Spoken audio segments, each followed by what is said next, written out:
یعنی یہ جو 6 حروف ہیں یہ آپ کے ادغام کے حروف ہیں. کیا ہے؟ ادغام کے حروف ہے. جب بھی یہ حروف نون ساکنہ تنوین کے بعد آئیں گے تو وہاں پر ادغام ہوگا.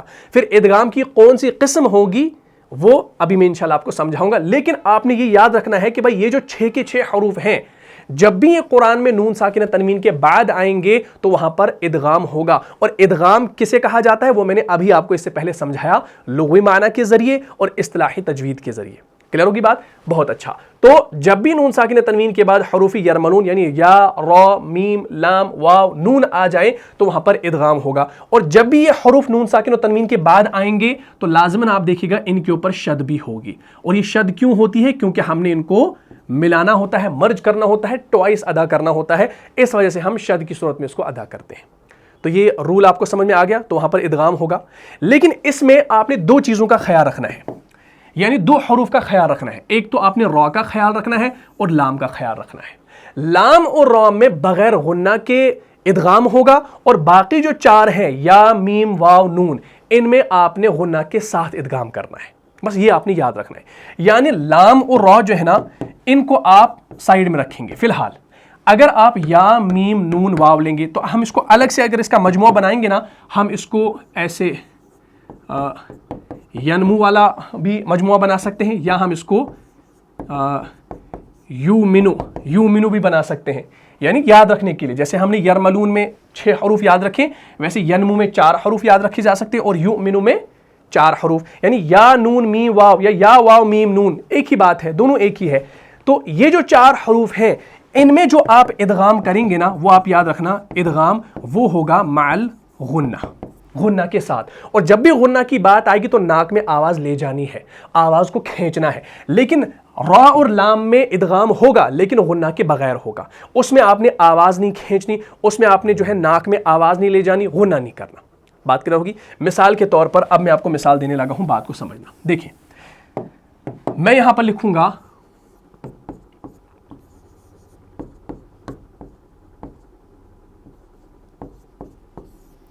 من یقول.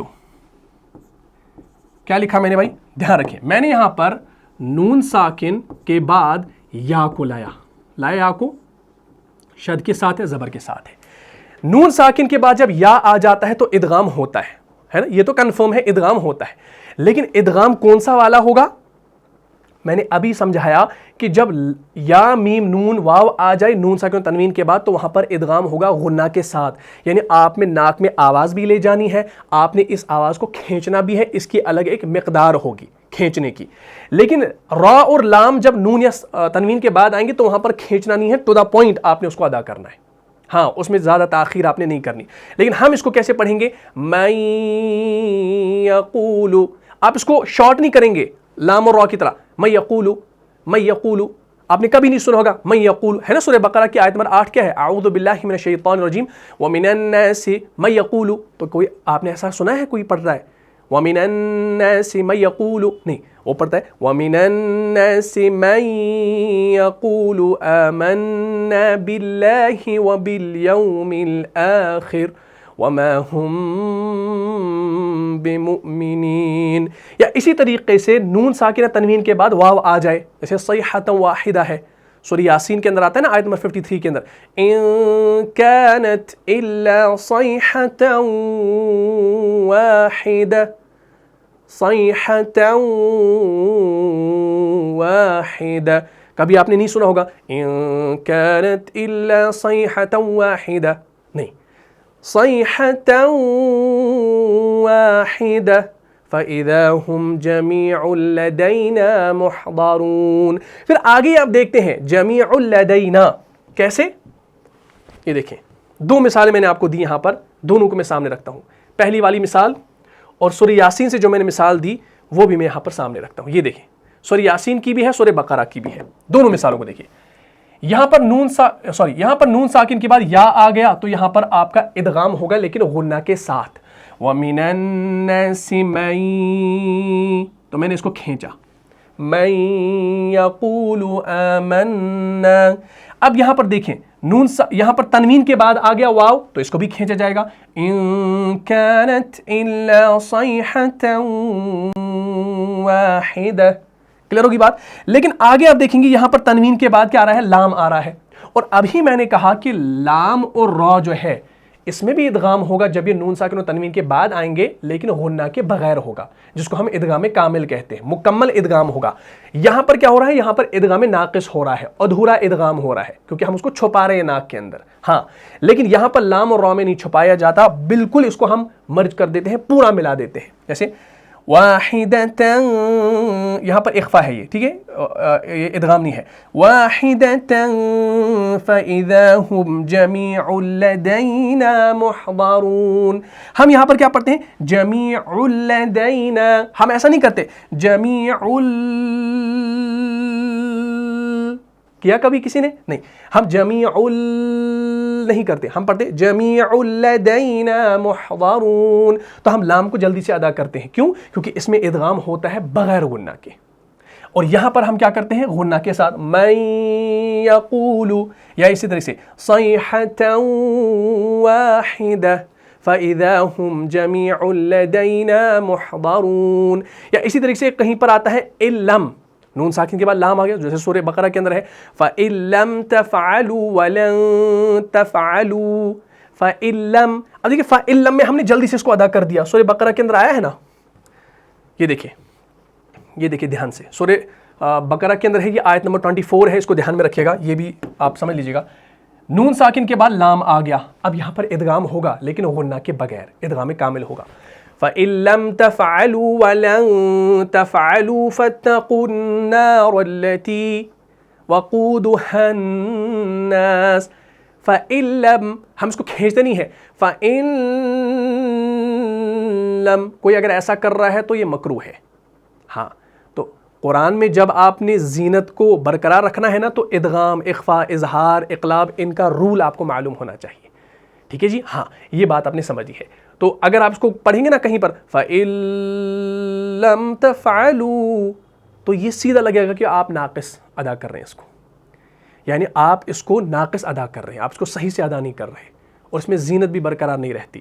لیکن یہ پڑھا جائے گا فَإِن لَمْ تَفْعَلُوا وَلَن تَفْعَلُوا, پھر آگے جو ولن آ رہا ہے نا, اس میں آپ اخفا کر رہے ہیں, کیونکہ آگے حروف اخفا کا حرف ہے تا, ٹھیک ہے. لیکن پہلے میں فَإِن لَمْ تَفْعَلُوا, شارٹ میں فَإِن لَمْ تَفْعَلُوا, تو آپ نے دوسرے میں ملا دیا, فَإِن لَمْ تَفْعَلُوا نہیں, فَإِن لَمْ تَفْعَلُوا, یہ غلط ہے. فَإِن لَمْ تَفْعَلُوا یہ صحیح ہے. کلیئر ہوگی بات. تو اس طریقے سے آپ نے یہ ادا کرنا ہے. یا اگر را کی مثال میں آپ کو جیسے من ربک آ گیا, جیسے شروع میں نے کہا سورہ بقرہ کے اندر ہے نا, الحق من ربک فلا تکونن من الممترین, اس مثال کو بھی میں انشاءاللہ دکھا دوں گا, بات انشاءاللہ کلیئر ہو جائے گی. لام اور را کے بارے میں میں نے بات کی تھی,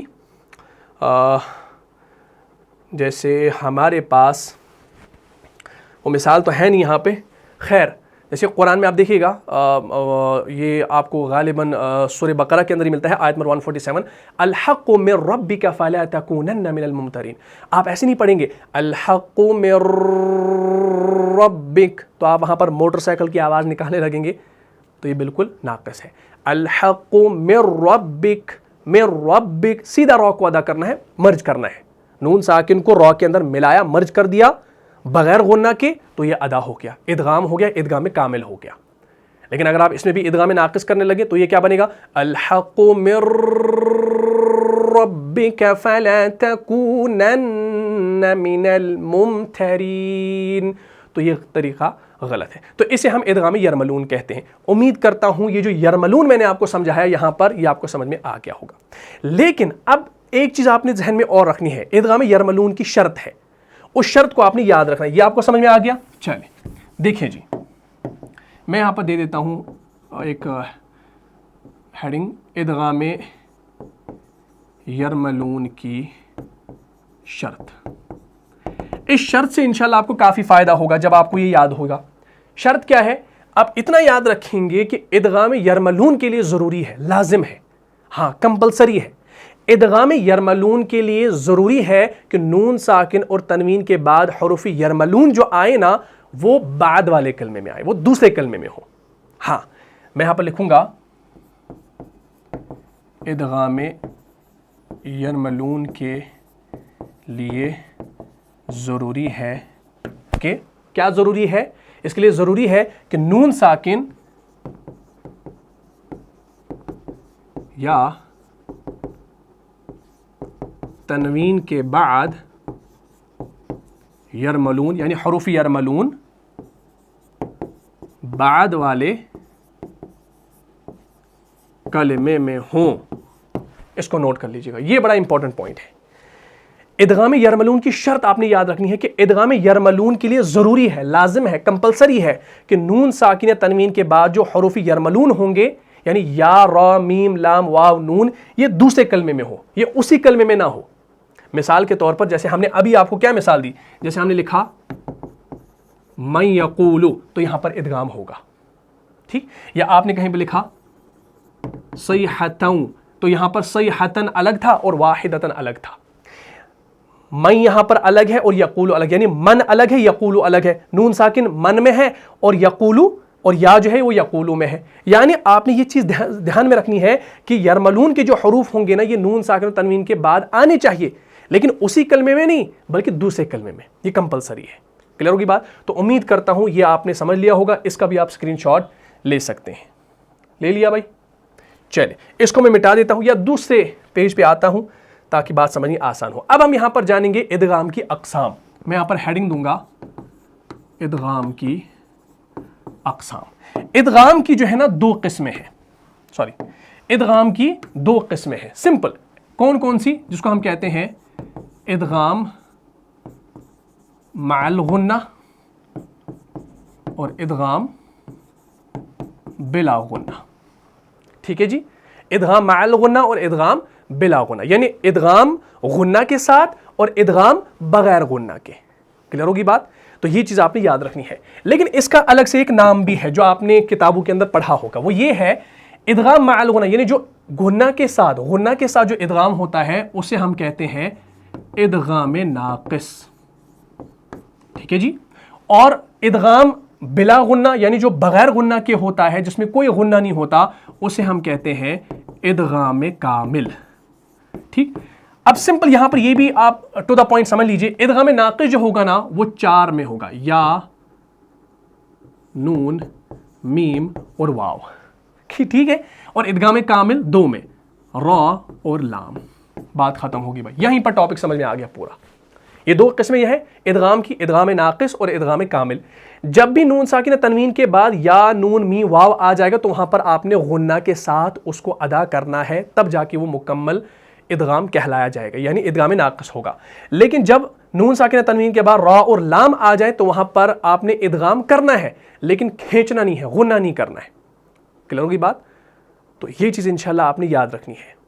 تو یہ بڑا ہی امپورٹنٹ پوائنٹ ہے. کچھ لوگ اس کے اندر غلطیاں کرتے ہیں, وہ پھر اس میں جو ہے وہ فرق نہیں کر پاتے کہ بھائی ہم لام اور را کے وقت کیسے ادغام کریں اور باقی جو 4 ہیں ان کو کیسے ہم ادا کریں. ٹھیک ہے جی. تو یہ بالکل ٹو دا پوائنٹ میں نے آپ کو بتا دیا ہے. کوئی لمبا چوڑا قاعدہ لکھوانے کی ضرورت نہیں ہے, بس سمپل آپ نے یاد رکھنا ہے. ہاں, اب سوال آتا ہے غنہ. غنہ کسے کہا جاتا ہے؟ غنہ سے مراد ہے کسی حرف کے تلفظ کے وقت آواز قدرے ناک سے نکالی جائے, نیز اسے 2 حرکت کی مقدار یعنی تقریباً 2 تک جو ہے گنتی ہے نا, اس کو گننے یا انگلی کو ہم 2 بار کھولنے یا بند کرنے کی مقدار کے برابر کھینچ کر پڑھا جائے. بس یہ اس کی مقدار ہے, یہ آپ نے یاد رکھنا ہے. اچھا, غنہ کے ساتھ ادغام کی مثالیں اگر میں آپ کو دوں, اب آپ کو سمجھ میں آ گیا کہ بھائی ادغام ناقص ہوتا ہے غنہ کے ساتھ ادا کرنا. اب اگر میں اس کی مثالیں پہلے آپ کے سامنے رکھوں نا تو بات انشاءاللہ کلیئر ہو جائے گی. جیسے ابھی میں نے مثال دی من یقول, جیسے ہمارے پاس ہے فمن یعمل, سورہ جو ہے نا زلزلہ کے اندر آیت نمبر 7 کے اندر فمن یعمل مثقال ذرۃ ہے. ہاں چلے وہ مثال دیکھ لیجئے, انشاءاللہ بات اب آپ کو سمجھ میں آنے لگی ہوگی. یہ دیکھیں, یہ جو مثال ہے یہ ہے ادغام ناقص کی, یعنی ادغام مع الغنہ کی. اس میں غنہ کے ساتھ ہو رہا ہے. نون ساکن کے بعد کیا آ رہا ہے بھائی؟ یا آ رہا ہے, تو ہمارا یا یہاں پر ہے غنہ کے ساتھ. تو یہاں پر ہوگا فَمَن يَعْمَلْ مِثْقَالَ ذَرَّةٍ خَيْرًا يَرَهُ. اب یہاں پر دیکھیں, نون ساکن کے بعد یا آ جائے یا تنوین کے بعد یا آ جائے, دونوں صورتوں میں ادغام ہوگا غنہ کے ساتھ, اور اس ادغام کو کہا جائے گا ادغام ناقص. تو آپ یوں لکھ سکتے ہیں کہ بھائی یہاں پر ادغام ناقص ہو رہا ہے. آپ یوں لکھ سکتے ہیں کہ یہاں پر ادغام ناقص ہو رہا ہے. ٹو دا پوائنٹ لکھ سکتے ہیں, وہ لمبا چوڑا نہیں بتانا ہے. اب ادغام مع الغنہ ہو رہا ہے, بس ادغام ناقص آپ کو پتہ ہے کیا ہے, بس بتا دیجئے بھائی ادغام ناقص ہو رہا ہے, یہاں پر ادغام ناقص ہو رہا ہے. فَمَن يَعْمَلْ مِثْقَالَ ذَرَّةٍ خَيْرًا يَرَهُ, تو دونوں جگہ میں نے فَمَن کھینچا ناک میں آواز, خَيْرًا يَرَهُ, یہ میں اس لیے کر رہا ہوں تاکہ آپ کو سنائی دے کہ آواز ناک سے بھی آ رہی ہے, ورنہ یہ کرنے کی ضرورت نہیں ہے جب آپ قرآن کو پڑھیں گے. ابھی سکھانے کی غرض سے میں بتا رہا ہوں. اچھا, اسی طریقے سے جیسے ہمارے پاس ایک اور آتا ہے نون ساکن کے بعد کبھی میم آ گیا, جیسے ہے سورہ حجر کے اندر ہے آیت نمبر 21 میں وَإِن مِّن شَيْءٍ. اب دیکھیے یہاں پر دو جگہ کیا ہو رہا ہے, غنہ ہو رہا ہے, لیکن بعد والے میں اخفا ہو رہا ہے. ہمارے پاس آیت ہے سورہ حجر کی آیت نمبر 21, اعوذ باللہ من الشیطان الرجیم وَإِن مِّن شَيْءٍ إِلَّا عِندَنَا خَزَائِنُهُ. ہاں یہ آیت ہمارے پاس ہے, اس کو بھی دیکھ لیجئے. ہاں یہ ہے, دھیان رکھیے یہاں پر نون ساکن کے بعد میم آ گیا, میم مشدد, تو یہاں پر بھی آپ کا کیا ہوگا, ادغام ہوگا, لیکن ناقص والا, کامل نہیں ہوگا. یہاں پر بھی غنہ کے ساتھ ہو رہا ہے, ادغام مع الغنہ ہو رہا ہے. وَإِن مِّن شَيْءٍ إِلَّا عِندَنَا خَزَائِنُهُ وَمَا نُنَزِّلُهُ إِلَّا بِقَدَرٍ معلوم. نون ساکن کے بعد میم آ گیا تو ادغام ہو گیا, ادغام ناقص ہو گیا غنہ کے ساتھ. تنوین کے بعد میم مشدد آ گیا تو ادغام ہو گیا غنہ کے ساتھ, ادغام ناقص ہو گیا.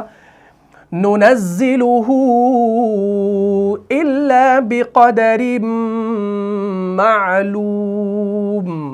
کلیئر ہوگی بات؟ تو اس طریقے سے آپ نے ادغام کو سمجھ لینا ہے. بس 6 حروف یاد رکھنے ہیں. اگر یہ یا نون میم واو ہو نون ساکن تنوین کے بعد تو غنہ کے ساتھ کھینچ کر ادغام کریں گے, اور اگر لام اور را ہو نون ساکن اور تنوین کے بعد تو بغیر کھینچے جلدی سے ادا کریں گے. بس اتنا یاد رکھنا. جیسے قرآن کے اندر آتا ہے سورہ اعلیٰ کے اندر آیت نمبر 9 کے اندر ان نفعت الذکرى, ہے نا, فذکر ان نفعت الذکرى. یہ آیت بھی ہمارے پاس ہے, دیکھیں اس کو بھی, یہ دیکھیں فذکر ان نفعت الذکرى. اب نون ساکن کے بعد نون مشدد آ گیا تو یہاں پر بھی آپ کا ادغام ہو رہا ہے, لیکن ادغام ناقص, اور ادغام ناقص سے مراد غنہ کے ساتھ. کلیئر بات؟ ہاں یہ بات انشاءاللہ سمجھنی ہے, بڑا ہی آسان ہے, کوئی مشکل نہیں ہے, تھوڑا سا یاد رکھنا ہے. اب تنوین میں ادغام کی مثالیں کیسی ہوں گی؟ تنوین میں اگر آئیں گی تو تنوین میں بھی آسان ہے. جیسے قرآن میں بہت ساری مثال, جیسے یومئذ ناعمہ یا جنتا وحریرا لؤلؤا منثورا. جیسے ہمارے پاس تنوین کی مثالیں میں آپ کو دوں انشاءاللہ, اس سے آپ کو بات سمجھ بھی آ جائے گی. ویسے تو آپ کو ایسے سمجھ میں آ گئی الحمدللہ, لیکن جو میں مثالیں آپ کو یہاں پر دکھاؤں گا نا, اس سے آپ کو تھوڑا بہتر سمجھ میں آئے گا. دیکھیں مثال کے طور پر ہمارے پاس ایک مثال ہے, جیسے سورہ غاشیہ کے اندر وجوہ یومئذ ناعمہ, ہے نا, یہ دیکھیں یہاں پر تنوین کے بعد آ رہا ہے یا, تو کیا ہوگا, غنہ کے ساتھ ادغام ہوگا یا نہیں ہوگا؟ ہوگا, ادغام ناقص ہوگا. وجوہ یومئذ ناعمہ. اب دیکھیں یہاں پر تنوین کے بعد کیا آ رہا ہے, نون آ رہا ہے, تو کیا یہاں پر بھی ادغام ہوگا؟ یہاں پر بھی ادغام ہوگا, ادغام ناقص ہوگا غنہ کے ساتھ. تبھی ہم پڑھ رہے ہیں وجوہ یومئذ ناعمہ. ٹھیک, اس طریقے سے آپ پڑھیں گے. یا سورہ انسان کے اندر آتا ہے, سورہ انسان کی آیت نمبر 12 کے اندر اعوذ باللہ من الشیطان الرجیم وجزاہم بما صبروا. اب یہاں پر میں جزاہم میں کیوں کھینچ رہا ہوں, یہ میم ساکن کے قواعد کے اندر آپ پڑھیں گے. میم ساکن کے بعد با آ جائے تو کون سا شفی ہوتا ہے یہ بھی آپ کو پتہ ہے, لیکن انشاءاللہ اس کا ٹاپک الگ سے آئے گا. وجزاہم بما صبروا جنتا وحریرا. جنتا وحریرا, جنتا وحریرا, وہاں پر بھی دو زبر کے بعد کیا آ رہا ہے, واو آ رہا ہے. یہ دیکھیے دھیان رکھیے, وجزاہم بما صبروا جنتا وحریرا, تو یہاں پر بھی ادغام ناقص یعنی مع الغنہ ہو گیا. اسی طریقے سے سورہ انسان کی آیت نمبر 19 کے اندر ہے، وہاں پر ہے وَيَطُوفُ عَلَيْهِمْ وِلْدَانٌ مُخَلَّدُونَ. ہاں، ولدان مخلدون، نون تنوین کے بعد میم مشدد آ رہا ہے الگ سے، اور میں نے کہا شرط یہ ہے ادغام یرملون کی، یعنی حروف یرملون جو آنے چاہیے یہ بعد والے کلمے میں آنے چاہیے، نہ کہ اسی کلمے میں، اس کا ایک الگ رول ہے. وَيَطُوفُ عَلَيْهِمْ وِلْدَانٌ مُخَلَّدُونَ، پھر وقفے جائز ہے. پھر آگے اِذَا رَأَيْتَهُمْ حَسِبْتَهُمْ لُؤْلُؤًا مَنثُورًا، لُؤْلُؤًا منثورا. تو لؤلؤم جو ہے وہاں پر حمزہ جو ہے واو کے اوپر حمزہ بنا ہے، اس کے اوپر دو زبر ہے، پھر آگے الگ سے میم مشدد آ رہا ہے. اس آیت کو دیکھیں گے نا تو بات سمجھ میں آئے گی. میرا سمجھانا ایسے ضائع ہو رہا ہے بھائی.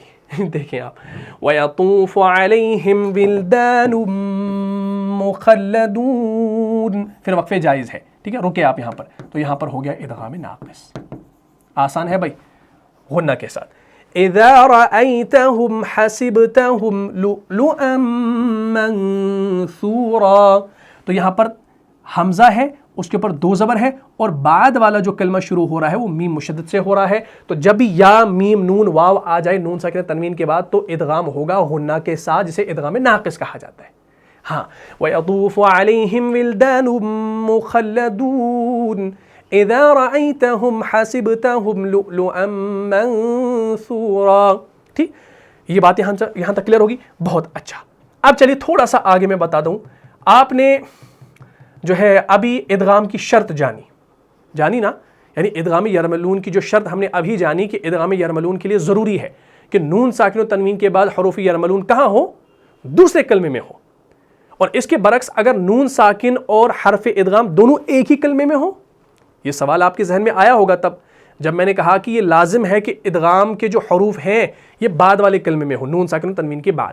لیکن کسی صورت ایسا بھی ہو سکتا ہے کہ نون ساکن کے بعد جو ادغام کے حروف ہیں یعنی حروف یرملون ہے وہ ایک ہی کلمے میں پائے جائیں گے، تو کیا وہاں پر ادغام ہوگا؟ سوال ہے.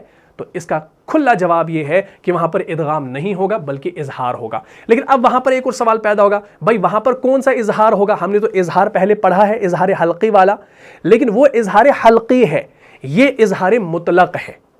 اظہار مطلق سے مراد یعنی یہ ایک غیر معین قاعدہ یہاں پر آ گیا. اب اس صورت میں یہاں پر کیا ہوگا؟ اظہار مطلق ہوگا. اور یہ چار الفاظ، چار کلمے آپ کو قرآن کے اندر ملتے ہیں جو آپ دیکھیں گے کہ نون ساکن کے بعد جو حروف ادغام ہے وہ ایک ہی کلمے میں آ رہے ہیں. جیسے دنیا آ گیا، دنیا، صنوان، قنوان، اور بنیان. دیکھیں اس میں کیا ہو رہا ہے، نون ساکن کے بعد یا آ رہا ہے نا، لیکن ایک ہی کلمے میں آ رہا ہے. اور ادغام کے لیے شرط کیا ہے؟ ادغام کے لیے شرط یہ ہے کہ نون ساکنہ تنوین کے بعد یا میم نون واو یہ حروف جو ہیں ادغام کے یہ آنے چاہیے بعد والے کلمے میں، نہ کہ سیم کلمے کے اندر. یہاں پر کلمہ ایک ہی ہے اور اسی کلمے کے اندر نون ساکن کے ساتھ ہی یا ہے، تو کیا ادغام ہوگا؟ بالکل نہیں ہوگا. کیوں؟ کیونکہ شرط کے خلاف ہے. ادغام کی شرط ہے الگ ہونی چاہیے. ادغام کی شرط کیا کہتی ہے؟ بھائی ادغام کے حروف نون ساکن و تنوین کے بعد الگ سے الگ کلمے میں آنے چاہیے. ٹھیک ہے، لیکن یہاں پر ایک ہی کلمے میں آ رہے ہیں تو شرط کے خلاف ہو رہا ہے، تو کسی بھی صورت میں ادغام نہیں ہوگا. تو کیا ہوگا؟ اظہار ہوگا. لیکن کون سا اظہار؟ اظہار حلقی نہیں بلکہ اظہار مطلق ہوگا. اس کا الگ سے ایک نام ہے. ٹھیک ہے. ہاں، اس طرح سے نون ساکن کے بعد واو آ گیا تو یہاں پر بھی نہیں ہوگا. نون ساکن کے بعد پھر سے واو آ گیا تو نہیں ہوگا. نون ساکن کے بعد یہاں پر یا آ گیا تو نہیں ہوگا. تو یہاں پر ان چاروں کے اندر اظہار ہوگا لیکن اظہار مطلق ہوگا، یعنی یہ غیر معین اظہار ہو گیا کیونکہ یہ قاعدہ خلاف آ گیا نا. خلاف قاعدہ جب رول آ گیا تو اب اس نون ساکن کو آپ کو ظاہر کرنا ہے، اس کو چھپانا نہیں ہے، اس میں غنہ نہیں کرنا ہے، اس میں ادغام نہیں کرنا. اور یہ ساری مثالیں آپ کو قرآن کے اندر ملتی ہیں. جیسے سورہ عنکبوت کے اندر ہے آیت نمبر 64 میں وَمَا هَذِهِ الْحَيَاةُ الدُّنْيَا إِلَّا لَهْوٌ وَلَعِبٌ وَإِنَّ الدَّارُ الْآخِرَةَ لَهِيَ الْحَيْوَانُ وَإِنَّ الدَّارَ الْآخِرَةَ لَهِيَ الْحَيَوَانُ لَوْ كَانُوا يَعْلَمُونَ. اب یہاں پر اب دیکھیے دنیا کا لفظ آ گیا، وَمَا هَذِهِ الْحَيَاةُ الدُّنْيَا، دنیا، دنیا تو نون کو میں نے ظاہر کر دیا، سورہ عنکبوت کے اندر ہے، ہمارے پاس مثال ہوگی، یہ دیکھیں، ہاں دھیان رکھیں، وَمَا هَذِهِ الْحَيَاةُ الدُّنْيَا، تو میں نے کیا پڑھا، نون ساکن کے بعد یا آ گیا اسی کلمے کے اندر، تو کوئی ادغام نہیں ہو گیا، صرف اظہار ہوا، اظہار مطلق، وَمَا هَذِهِ الْحَيَاةُ الدُّنْيَا، دنیا، دنیا، اب آگے دیکھیے، إِلَّا لَهْوٌ وَلَعِبٌ، اب یہاں پر تنوین کے بعد واو آ گیا، تو کیا یہاں پر ادغام ہوگا؟ بالکل ادغام ہوگا، ٹھیک ہے، لَهْوٌ وَلَعِبٌ، کیونکہ یہاں پر تنوین کے بعد واو مشدد ہے، الگ سے آ رہا ہے، تو اس وجہ سے یہاں پر ادغام ناقص ہو رہا ہے، غنہ کے ساتھ ہو رہا ہے، ٹھیک ہے جی، پھر آگے ہمیں اور کچھ نہیں ملتا، ہاں فی الحال یہ دو چیزیں، ایک تو دنیا کا لفظ اس کے اندر آ گیا اظہار مطلق، اور پھر جو لہو و لعب ہے اس کے اندر ادغام مع الغنہ ہو گیا۔ اسی طریقے سے اگلا جو ہے سنوان یا قنوان آپ لے لو، سورہ رعد کھول کر دیکھیں گے، وہاں پر بھی آپ کو ملتا ہے اعوذ باللہ من الشیطان الرجیم، وفی الارض قطع متجاورات، قطع متجاورات وجنات من اعناب وزرع ونخیل، اب دیکھیں اس میں کتنے ادغام کے قاعدے آگے، کتنے حروف آگے، پھر آگے آتا ہے صنوان وغیر صنوان یسقى بماء واحد، اس میں ادغام ہی ادغام ہے، ادغام ہی ادغام ہے، ادغام کی بوچھاڑ ہوئی ہے اس کے اندر، یہ دیکھیں آپ اب آسانی سے پہچانیں گے، جب آپ آیت پڑھیں گے نا تو آسانی سے پہچانیں گے ادغام کہاں ہوا ہے، دیکھیں وَفِي الْأَرْضِ قِطَعٌ مُتَجَاوِرَاتٌ وَجَنَّاتٌ مِّنْ أَعْنَابٍ وَزَرْعٌ وَنَخِيلٌ، یہاں پر رکے، لیکن اب یہاں پر تنوین کے بعد صاد آ گیا، تو یہاں پر کیا ہوگا، اخفا ہوگا، ہاں اخفا ہوگا، ہیوی اخفا ہوگا، وَنَخِيلٌ صِنْوَانٌ، اب یہاں پر نون کے بعد واو آ گیا، تو یہاں پر آپ کا اظہار مطلق ہوگا، اظہار مطلق ہوگا، اور ان باقی جگہوں پر کیا ہوگا، ادغام ہوگا غنہ کے ساتھ۔ پھر آگے دیکھیے وَنَخِيلٌ صِنْوَانٌ وَغَيْرُ صِنْوَانٍ يُسْقَى بِمَاءٍ وَاحِدٍ وَنُفَضِّلُ بَعْضَهَا عَلَى بَعْضٍ فِي الْأُكُلِ إِنَّ فِي ذَلِكَ لَآيَاتٍ، ہاں اب یہاں پر تنوین کے بعد لام آ گیا، تو کیا ادغام ہوگا، یہاں پر بھی ہوگا، لیکن یہاں پر ادغام کامل نہیں، سوری ادغام ناقص نہیں ہوگا، بلکہ ادغام کامل ہوگا، اور باقی جگہوں پر ادغام ناقص ہوگا۔ کتنا آسان ہے بھائی، بالکل آسان ہے، ان فی ذلک لآیات لقوم یعقلون، اب یہاں پر تنوین کے بعد یا آ گیا، دیکھیے لآیات لقوم، یہاں پر ادغام کامل ہوا، اور آگے لقوم یعقلون، اور یہاں پر ادغام ناقص ہو گیا، یہ آپ نے سمجھنا ہے، ٹھیک ہے، تھوڑا سا پوائنٹ ہے، بس آپ کو سمجھنا آ جائے گا انشاءاللہ، بس آپ نے یہ چیز دھیان میں رکھنی ہے۔ اب دیکھیں اس میں کتنے ادغام ناقص آگے، آخر میں یہاں پر ادغام کامل آ گیا، باقی تو ادغام ناقص ہے، اور سنوان کا لفظ یہاں پر آ گیا، اس میں کوئی ادغام نہیں ہوا، نہ ادغام ناقص ہوا، نہ ادغام کامل ہوا، بلکہ اس کے اندر اظہار ہوا، اظہار مطلق، ٹھیک۔ اسی طریقے سے ایک اور مثال میں آپ کو دوں گا، جیسے بنیان کا لفظ قرآن نے استعمال کیا سورہ صف کے اندر، یہ سورہ نمبر 61 ہے، اس میں آیت نمبر 1 2 3 پھر ہاں چوتھی آیت میں ہے، اعوذ باللہ من الشیطان الرجیم، ان اللہ یحب الذین یقاتلون فی سبیلہ صفا کأنہم کے بعد بنیان مرصوص، اب بنیان میں پہلے اظہار ہوا اور پھر آگے کیا ہوا، ادغام ناقص ہوا، ٹھیک ہے، اس مثال کو دیکھ لیجئے، چلے دکھا دیتے ہیں۔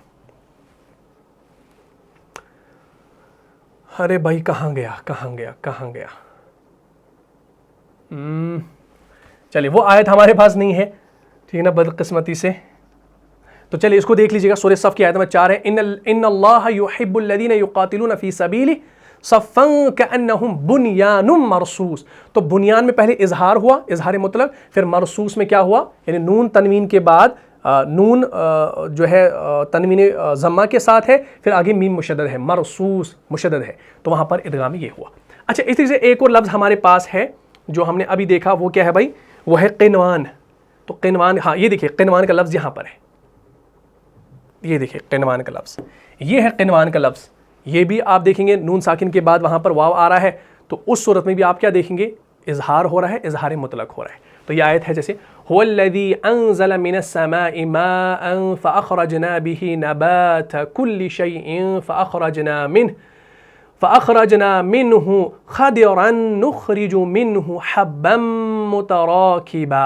متراكبا حبا متراكبا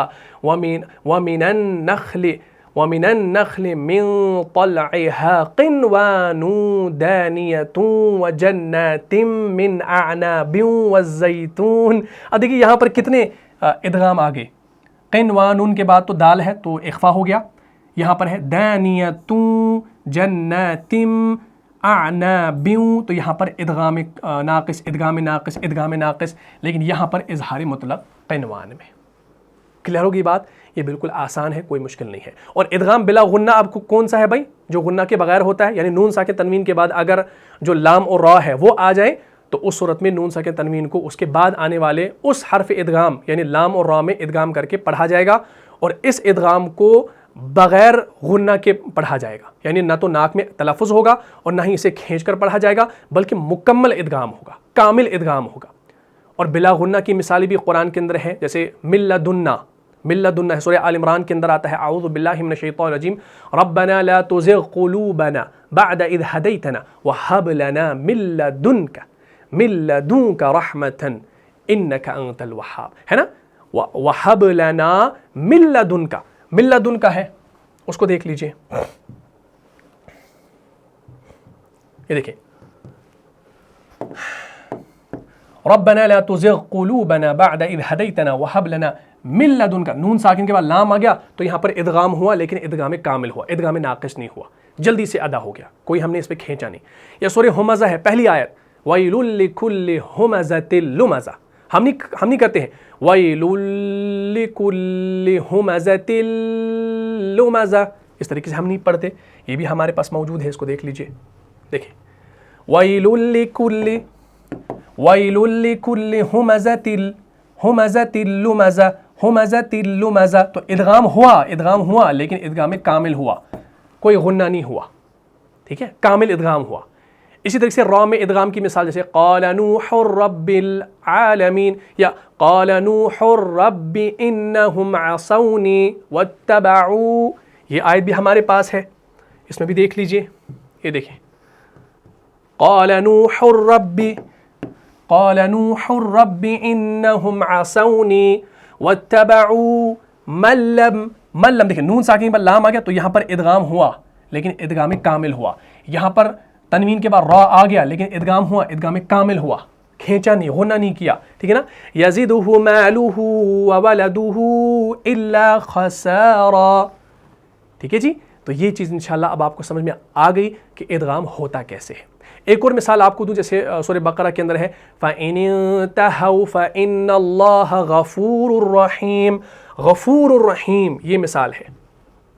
دیکھیں یہ فَإِنِ انْتَهَوْا فَإِنَّ اللَّهَ غَفُورٌ رَحِيمٌ، تو یہاں پر بھی تنوین کے بعد را آ گیا تو ادغام ہوا لیکن ادغام کامل ہوا، ناقص نہیں ہوا، اس میں غنہ نہیں ہوا، کھینچا نہیں ہم نے ایسے پڑھا فَإِنَّ اللَّهَ غَفُورٌ رَحِيمٌ، نہیں یہ غلط ہے، بلکہ فَإِنَّ اللَّهَ غَفُورٌ رَحِيمٌ، جلدی سے ادغام کر دیا، ادغام کامل.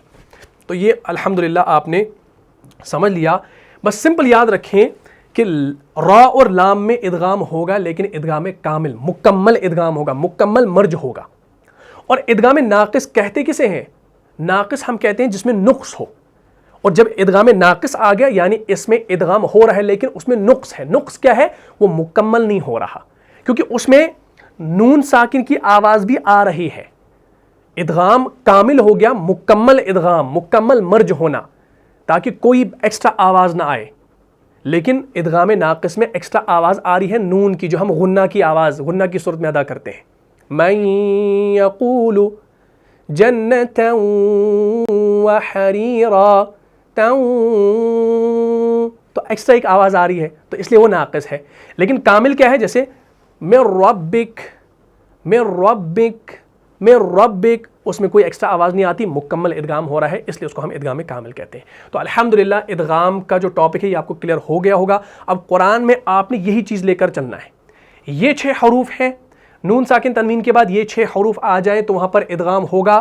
4 حروف آ جائیں یا میم واو نون تو وہاں پر غنہ کے ساتھ ادغام کریں گے، کھینچ کر کریں گے. را اور لام آئیں گے تو ادغام کریں گے لیکن غنہ کے بغیر کریں گے. اور ان کا نام کیا کہلائے گا وہ میں نے ابھی آپ کو مثالوں کے ذریعے سمجھا لیا. تو امید کرتا ہوں پورا ٹاپک آپ کو سمجھ میں آ گیا ہوگا. اگر آپ کو اس کلاس سے فائدہ ہوا ہے تو اپنے دینی بھائیوں اور بہنوں میں اس کو لازم شیئر کر دیجیے گا. ملتا ہوں انشاءاللہ نیکسٹ ایپیسوڈ میں، تب تک کے لیے آپ خوش رہیں، سلامت رہیں، امن و حفاظت میں رہیں. السلام علیکم ورحمۃ اللہ وبرکاتہ. جان جان سے بھی پیارا ہے، جان جان سے بھی پیارا ہے، رہنما مصطفیٰ ہمارا ہے، رہنما